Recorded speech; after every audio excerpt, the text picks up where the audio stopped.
Class 4A had a problem. Hong was sobbing because he was being teased by his friends, while Lan was angry, her hands clenched into fists. Min was worried about the upcoming test, and Hoa was sad because her puppy at home was sick.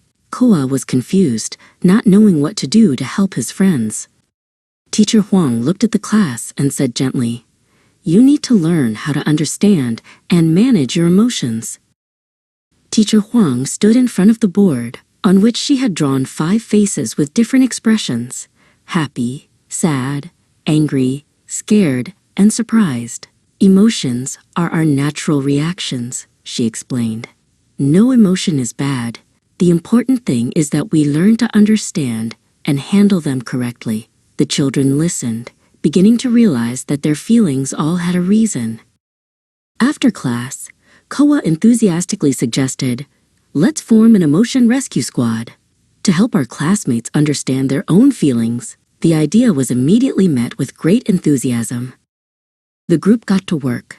Together they drew a beautiful logo, a large heart surrounded by 5 small hands. Each of them also made a wristband in their own color. "We will help each other understand and care for our emotions," they wrote in their mission statement, "because every feeling matters." The first mission came quickly. Hung was teased again, and he became so angry his face turned red and he clenched his fists. Lan, the member in charge of anger, came to his side and said gently, "Hung, take a deep breath. Let's count to 10 together. It's okay to be angry, but we shouldn't hit anyone." Hung followed Lan's advice. Gradually, his anger subsided. The second mission was to help Hoa. Her sick puppy made her very sad, and she sat alone in a corner of the schoolyard. Min, the expert on sadness, brought a teddy bear and sat down next to her. "It's normal to feel sad," Min said. "You can cry if you want. I'll be here to listen." Hoa started talking about her puppy and felt better having someone to share with. Next, it was Lan who needed help. She had to give a presentation in front of the class but felt terrified, her hands trembling as she held her notes. Koa, the expert on fear, came over and encouraged her. "It's okay to be scared, but don't let it stop you.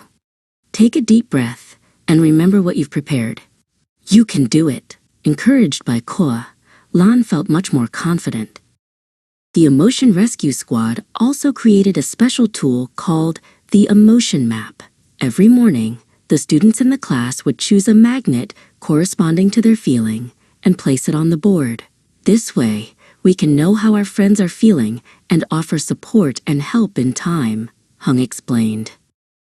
Class 4A also had an emotion talk time at the end of each week. The whole class would sit in a circle and take turns sharing their feelings. Everyone listened without judgment.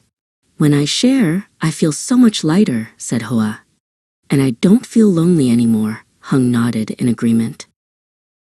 Word spread, and the success of Class 4A reached the entire school. The Emotion Rescue Squad was invited to other classes to share their experience. The 5 children stood proudly in front of other students, explaining, "Emotions are not the enemy.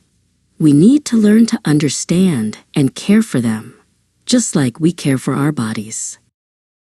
The school had truly changed. Students now knew how to talk about their feelings, help, and understand one another. No one had to feel alone with their emotions anymore. The 5 members of the Emotion Rescue Squad smiled. "We've made a real difference." They had learned a valuable lesson.